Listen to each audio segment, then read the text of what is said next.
Get your rub on with Addicted to the Q. Hello, everyone. Tonight we are going to interview CJ Bierman, and we're going to try to get him on. So bear with us while we work on getting him connected.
I'm adding Brian right now, and then once we get Brian added, I'll add CJ on here.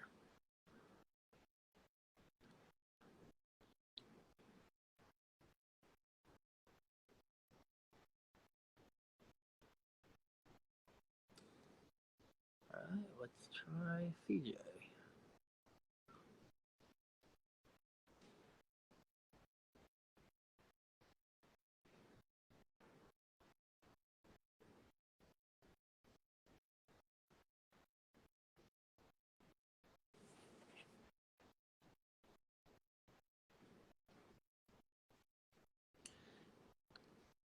It says CJ's adding. We'll see if he can get on here.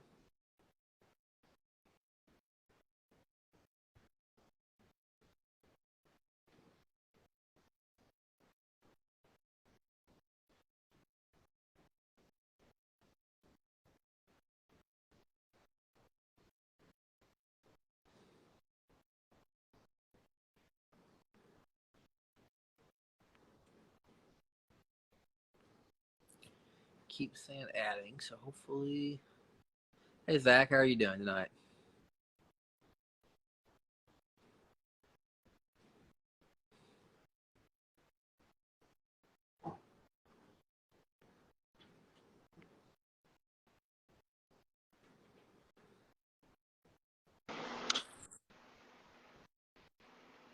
Hey CJ, let me add Brian to it. Hey. Okay.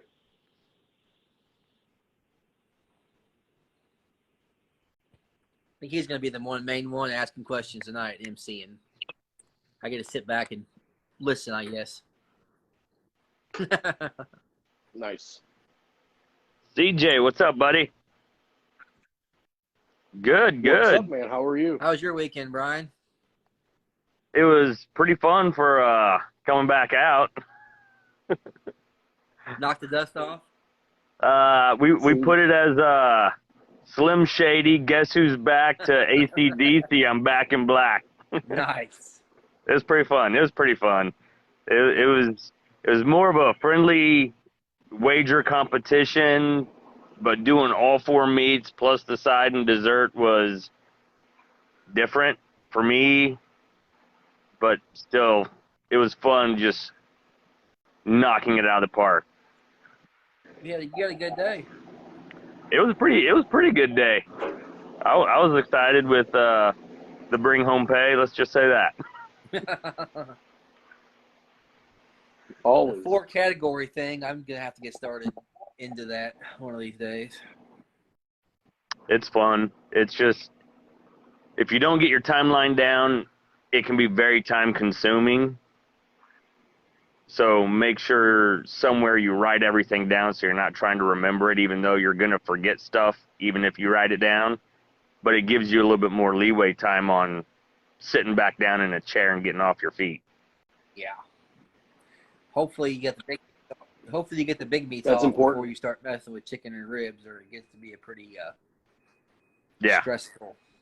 Oh yeah. What happened with us was we had the wind shifted, so the vents weren't really taking what I needed. So we turned it, then that thing freaking redlined on us. And I was like, well, that changed the whole game right there. I was like, just pull them off, open the foil, don't care. We'll soak them in sauce. I don't care. We'll figure it out. Yep, what Zach said, print off a timeline. I actually have a binder that I keep my recipes and my timeline that I take to a contest, and it's got everything in there that I need. And I take my time to adjust it.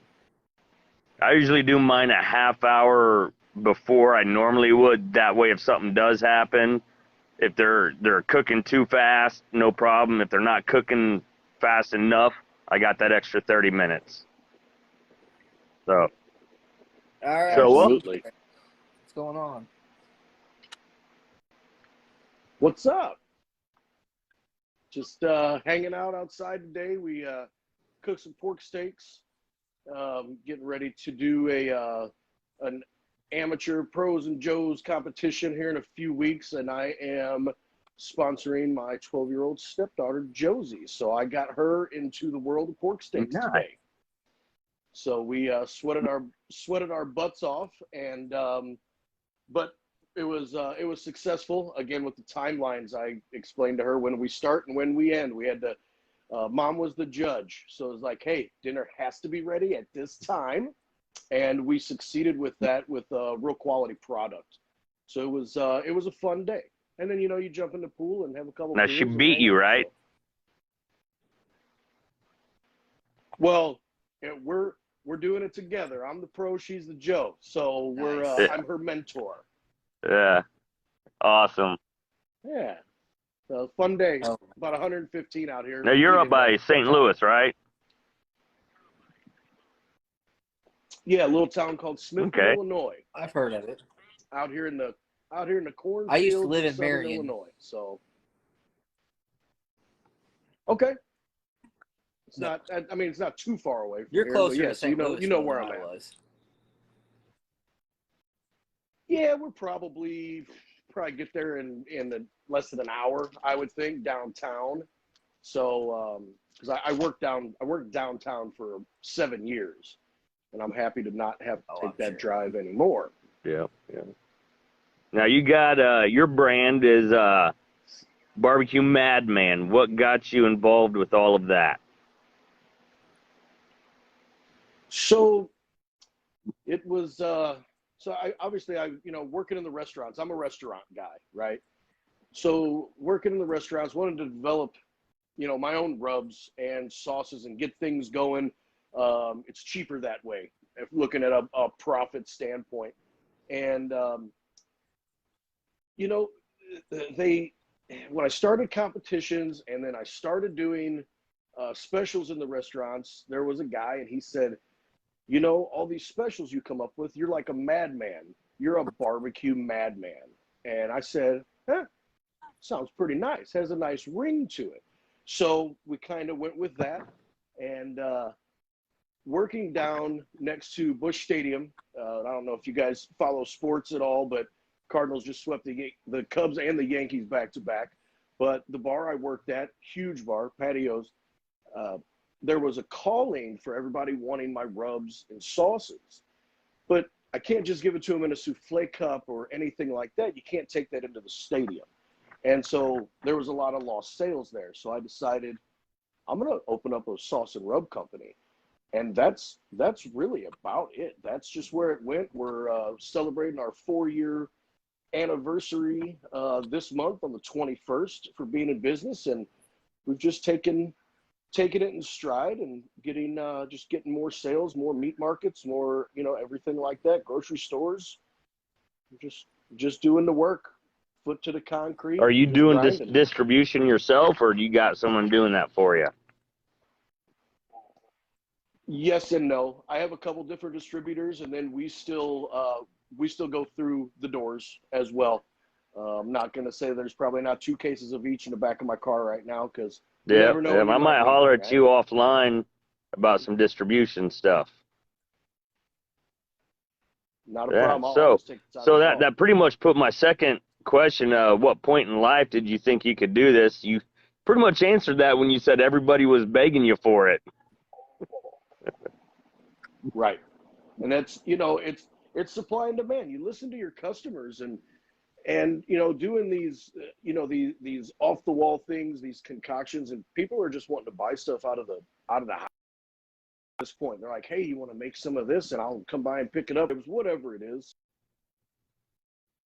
So you just you listen to your customers, and Yeah. they're the Yeah. ones paying the bills. Now I've seen some of your posts where you're out slinging some food different places. Have you done competitions, or you just go out and do the vending type stuff? So when I first got into this, obviously as a restaurant guy, I wanted to be in the competition. So I started doing that. I don't do nearly as many anymore. Thought process being, do I want to be $1,000 out this weekend, or could I go out and sell $5,000 worth of product? So, we still do some, definitely not out there like a lot of my friends are. I talked to one of the guys this past weekend in Collinsville, Illinois. It's Smoking on Main. That was his 24th comp of the summer. I'm not doing that. I haven't been doing that. I don't know that I would be able to do that. It's a ton of work. It's also a ton of money. I get it, but I do enjoy vending. That way I can feed the masses. Again, as a guy that runs the restaurants, I like to make lots of people happy. I like to make that one judge happy as well with that one bite. But running out and slinging, pulled pork nachos or turkey sliders, my Cajun cashews, whatever it is, I really enjoy that. It's still a lot of work, but at the end of the day, it Nice. makes me happy. And what was your first smoker? How many different ones do you have now, and which one was your favorite? So I'm definitely a Weber guy. Okay, I don't know if you guys can see back there, but I got one of the Webers going. It's just burning off from the pork steaks. Started on a Weber. Actually, I started on a propane grill when I was 12 years old, and I blew it up.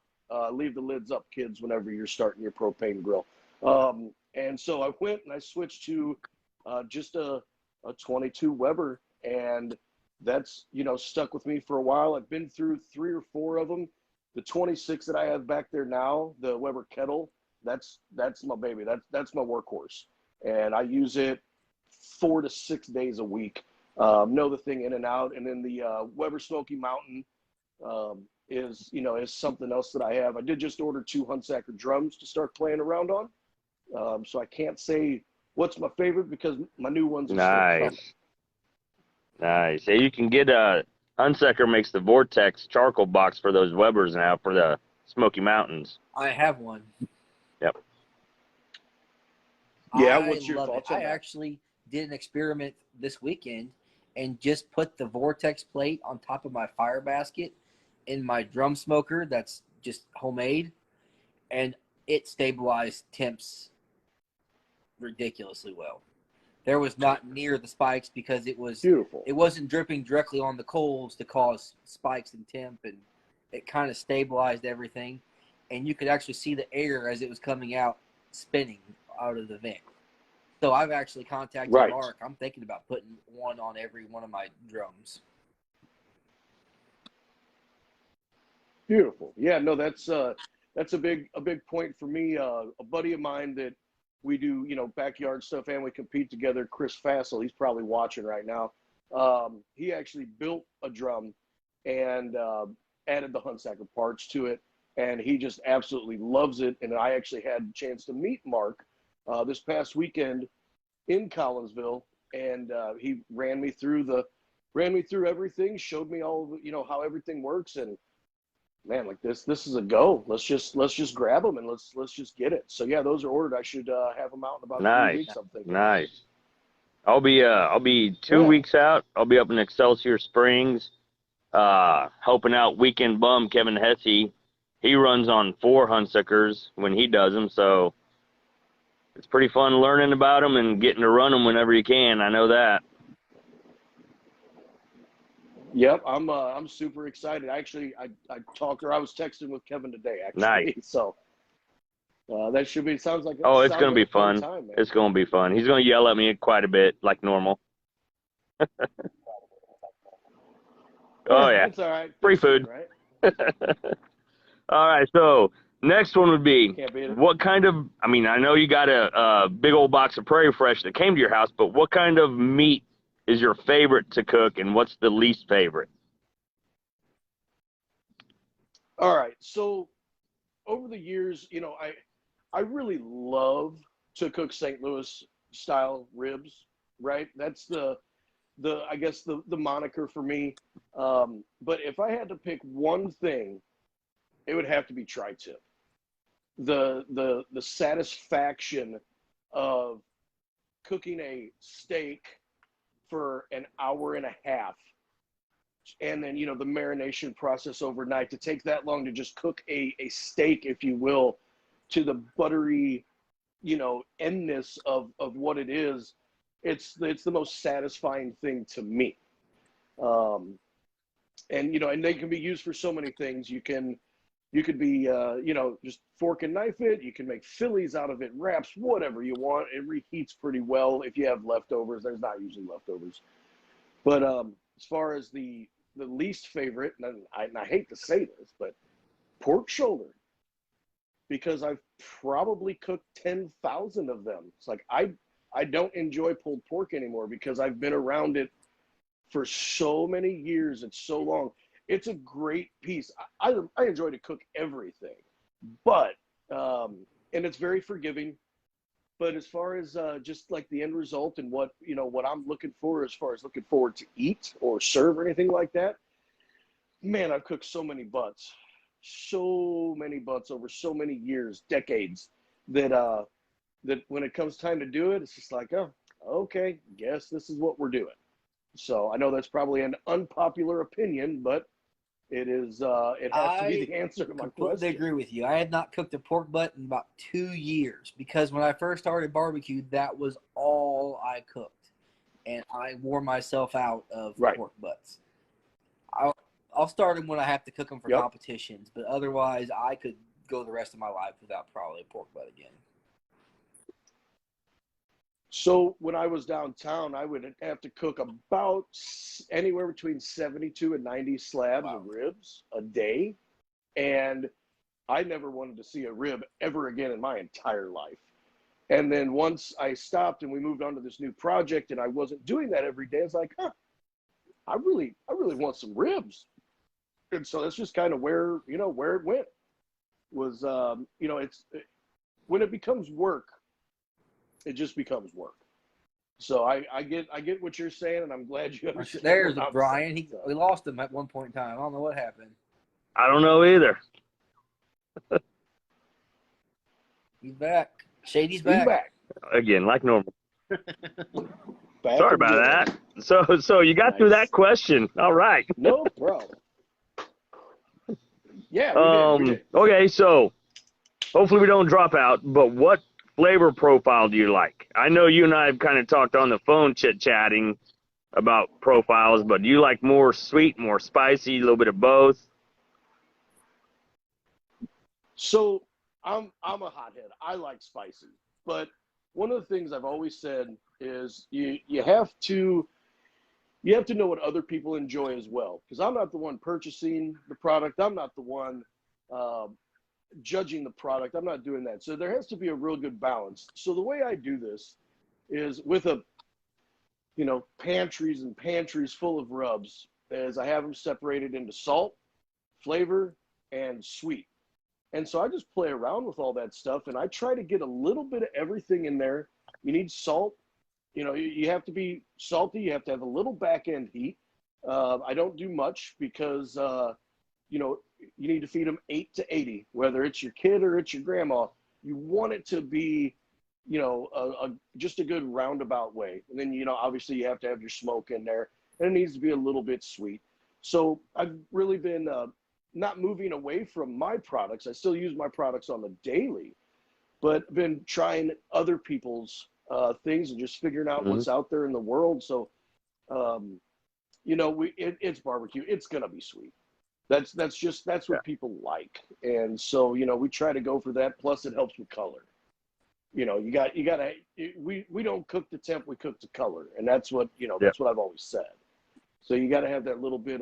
You have to have that sugar. You have to have that paprika in there, and get that mahogany. So you guys will be seeing my my pork steak cook from today later on tonight. Once we get done with this, I'll get a post out and I'll hit you up.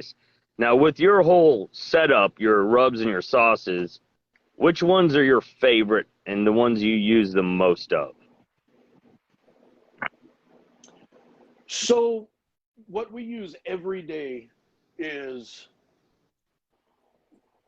the ultimate seasoning. Can you guys see that? Is it light enough? All right. So we use the ultimate seasoning daily, every day. No doubt about it, unless we order out, which is very rare because don't rob me of a good time and I get to cook, So we use that all the time. And then the next one, honestly, is the Cajun cuisine. This stuff is good. I have people that are putting it on their scrambled eggs in the morning. Every morning. Won't eat their eggs without the Cajun. And people go, that's kind of weird.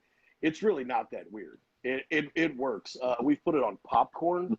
I've done Cajun ribs, and that's nothing I would ever turn in or serve at a restaurant. It was just us playing around. But the Cajun is some of the most flavorful stuff to where, as I was talking about, adding other people's things, and you have a little bit of this, a little bit of that. This doesn't need anything.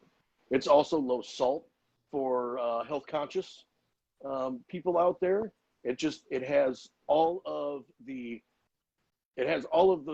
things that you're looking for, including herby, earthy notes in there. It just works. So I would encourage anyone that enjoys that profile to reach out and get some in your house. That's like mine. And when I create a rub, I won't create it. It's designed for one thing, but I create it and bring it out when I know I've had 3-4 different things, and one of them includes nothing related to putting barbecue rub on, like popcorn or eggs or something. And if it can work with that, I run it. That's our smoked seasoning salt.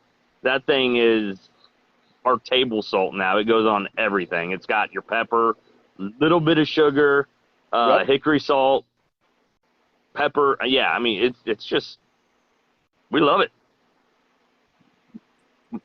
That's what our ultimate seasoning is. That's why we call it that, because it's the ultimate seasoning, and it's a lot of my guys, it just stays on their oven. It's just right there, and they just season, cook, and that's it. No reason to ever put it away. So I can agree with that, and I do like that smoked seasoning. Well, it's like yours. Once I get a bottle of yours, it's probably going to sit right next to mine when they say, "Hey, where's your salt and pepper?" and I just point at it. That ultimate seasoning, I tried on some burgers, and it was amazing on burgers. Great, and that's what I developed it for was burgers and fries, and then we came to find out it's good on everything. We do sautéed green beans, fresh green beans here a lot, and that's it. You throw that on there. There's no reason to get 4 or 5 different things out. All those things are just right here in this bottle, and you just keep it moving, and not to take anything away from my flagship, which is the Southside Sweet. That was what got me started. That was the first thing I ever bottled, and that's that's also something we use almost every day, and it's just the perfect blend, which took me about 40 tries to get it actually right. Ground mustard was my arch nemesis on that project. I just couldn't get it right. But yeah, so we use that, and that's really good as a base for other sauces. I have a Carolina mustard style sauce that I make. Southside's the base. I've been making a strawberry jalapeno. Southside's the base. And the other thing that I try to keep true to myself and my brand is you can pronounce everything on my label.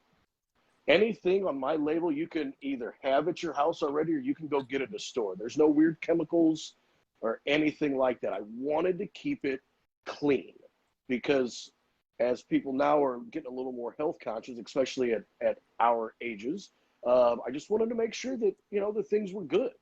I'm not saying there's not a ton of I'm a healthy 24-year-old. I don't know what you're talking about. Hey, who you call it old?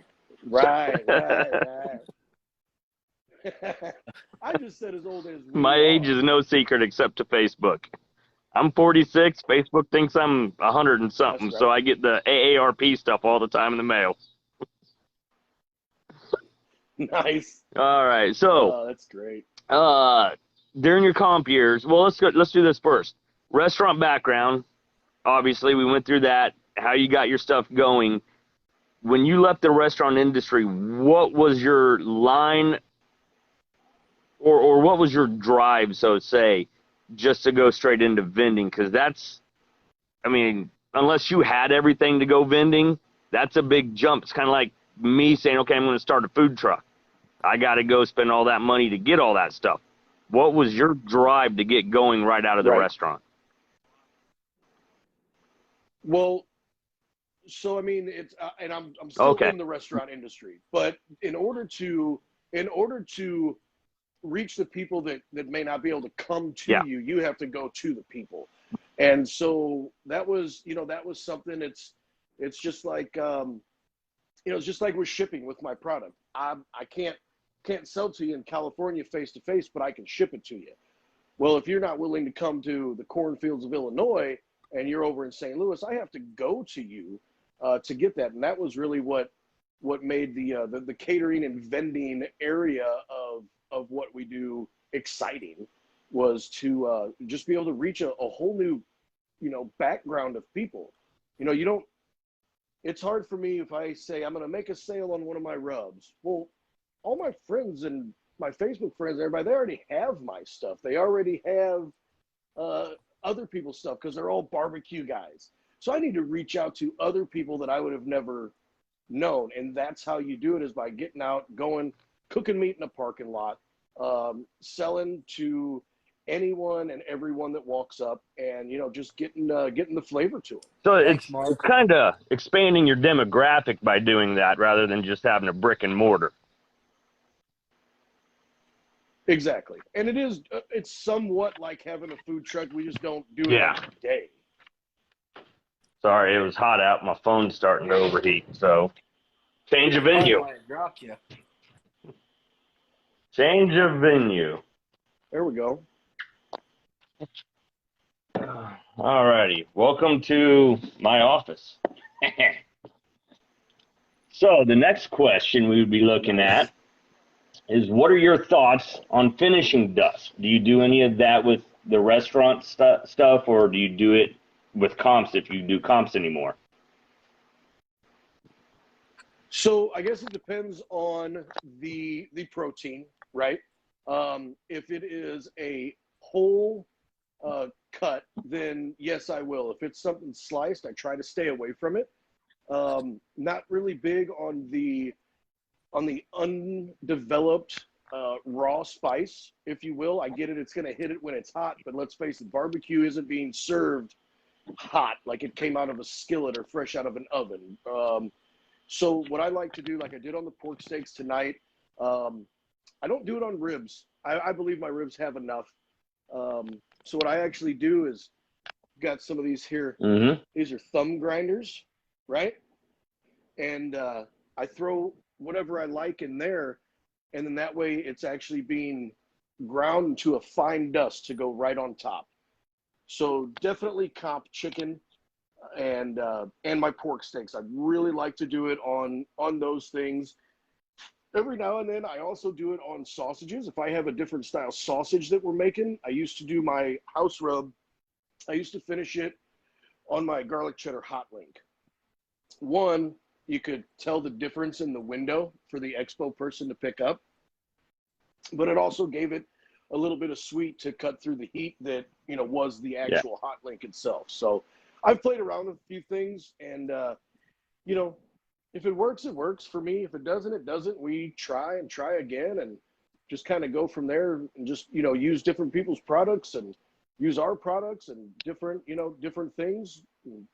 Whatever whatever it is, it is. So I have a little bit of a pattern with that, but always. I have a dedicated coffee grinder for my rubs, and I grind that down to the powder, and then a confectioner's sugar powdered sugar little duster that I poured in and just used that.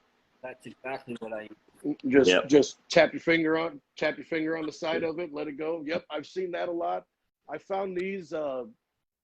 Buddy of mine, Marty Plute in the SCA, introduced me to these, and that's what we use to do our finishing on our steaks. Was these thumb grinders? They're very affordable. They're fun to use. Who doesn't like new toys, right? And so I've been using those. Heck, I've been gifting my friends with those at Christmas time. The people that are enjoying the barbecue. I'm just like, here, man, check this out. This is fun. So it's but I have seen that the confectioner sugar with the finger tap. I see that a lot with the guys finishing the briskets and doing stuff like that. Nice. So. Yeah, I got to start doing that gifting little idea thing. I did that with my rubs. I think I still might do it with my rubs. That's self-promotion.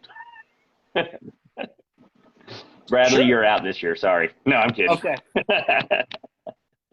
All right. So what is a big failure you've had in cooking, and what is a outcome or how did you overcome that? Really, one of the things that, and I still try to teach this, and this is a pretty broad spectrum here. I can give you some singled out things, but people knowing about dirty smoke versus clean smoke, that can absolutely make or break what you do every single time. And I was doing cooking classes. I mean, this had to be 10 years ago. And I had an entire chapter. I would take up 20 minutes of my hour-long class, and I would talk about dirty and clean smoke. Because if you don't understand that, you will never get it right.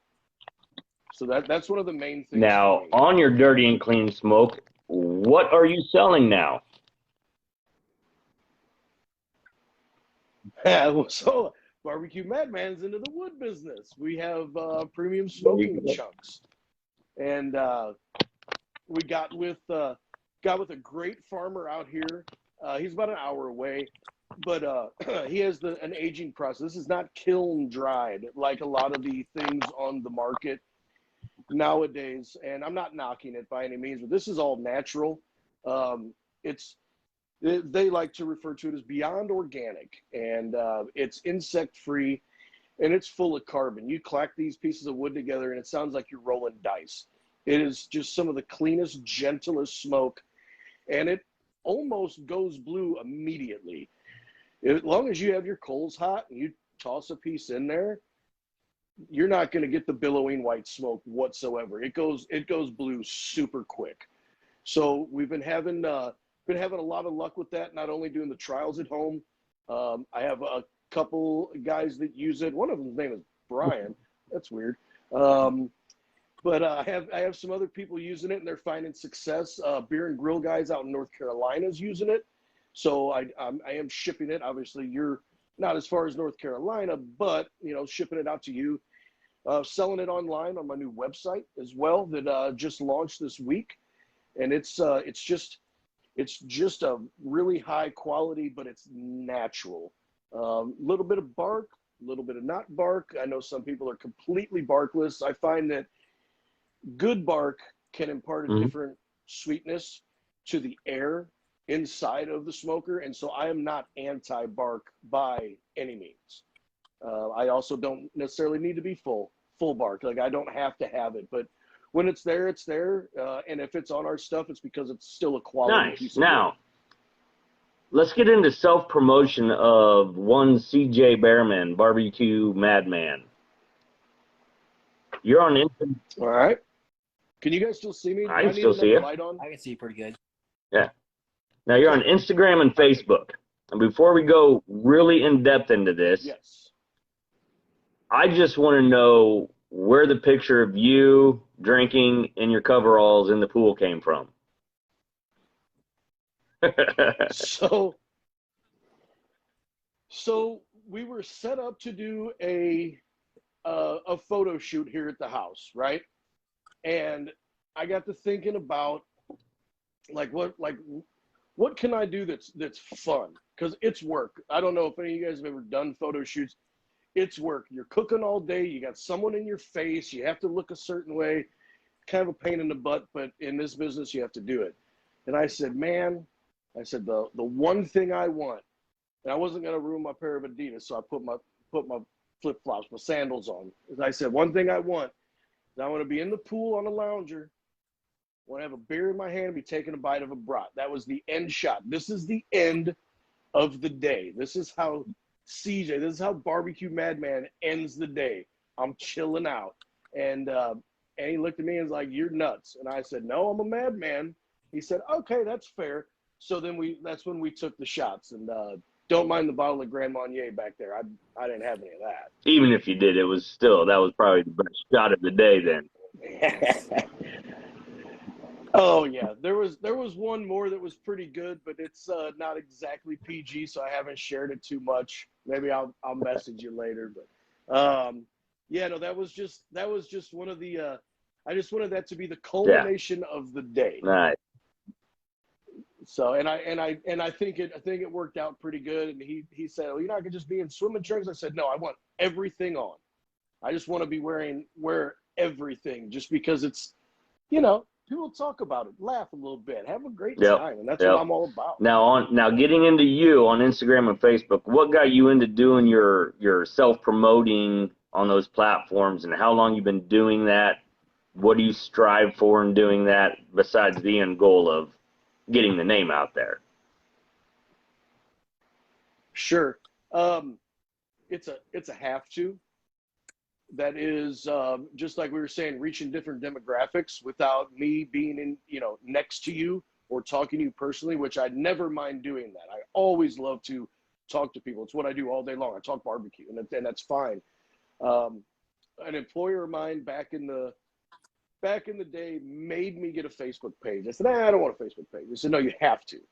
Okay, so I did. Then I started learning how to use it. And then honestly, when COVID started, whatever, 2 years ago, 3 years ago, sitting at home bored, nothing to do, I actually took a webinar on hashtags. I hate hashtags. I was like, I'll never do this. I will never have this. And then I watched this webinar and said, wow, you need this. You have to have this in order to grow, in order to be around the algorithms that you need to. And so I learned from other people, and then I just started doing it, literally sitting for hours, just pounding buttons.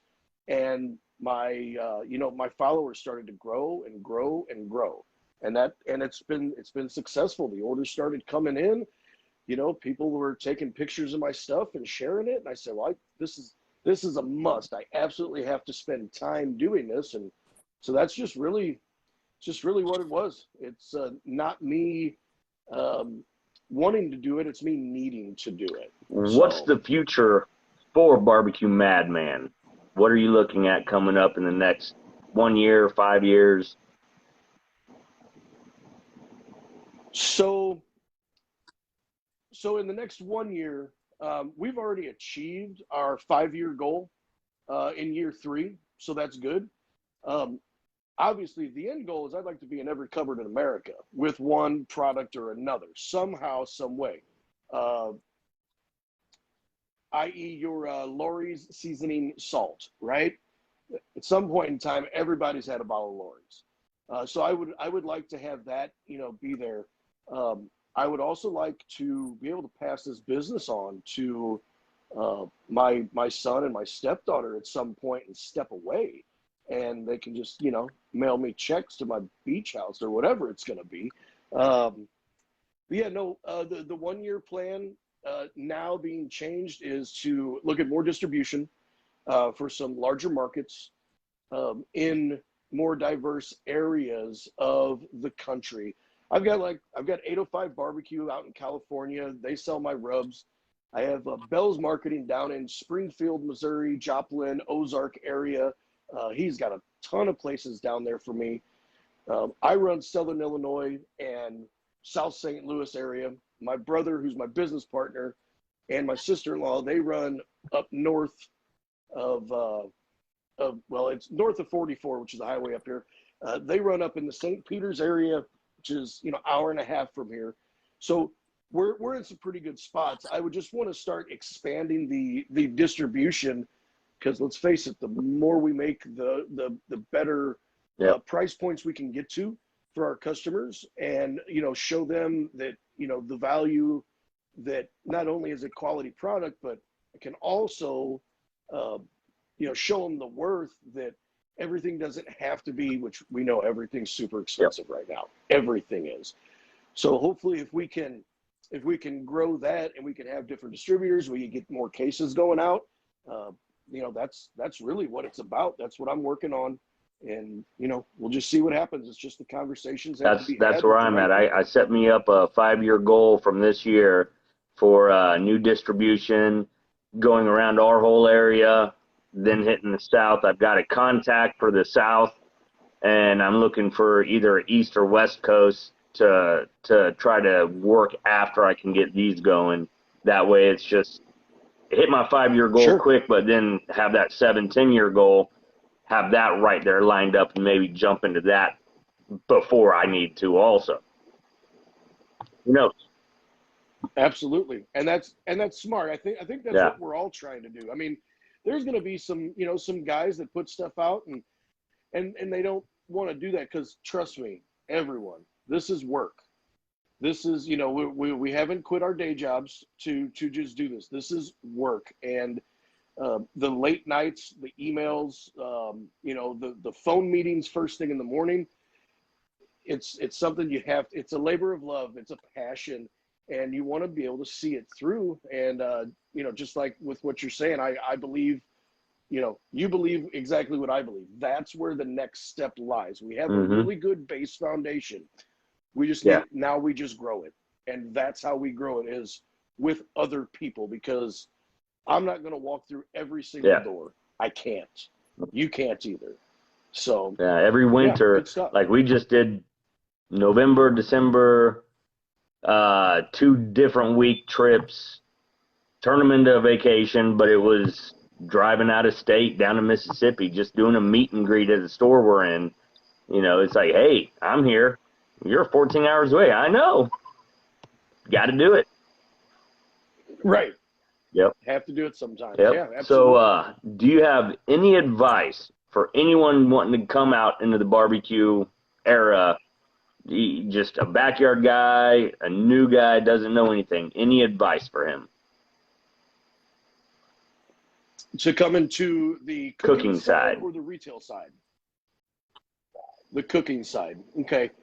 So I was asked the exact same question. We did Q in the Lou this past year, which is a big barbecue festival in downtown St. Louis. And I did a demo on stage, and I was asked that exact question. And my answer is, do not be afraid to experiment. Don't ever be afraid to do something that's out of the box. You know how many things I've ruined over the years? I've ruined tons of stuff. Throw it in the trash, feed it to the dog. It's no good. But you have to learn that way. Fail forward fast. And the more you fail, the more you will learn what not to do.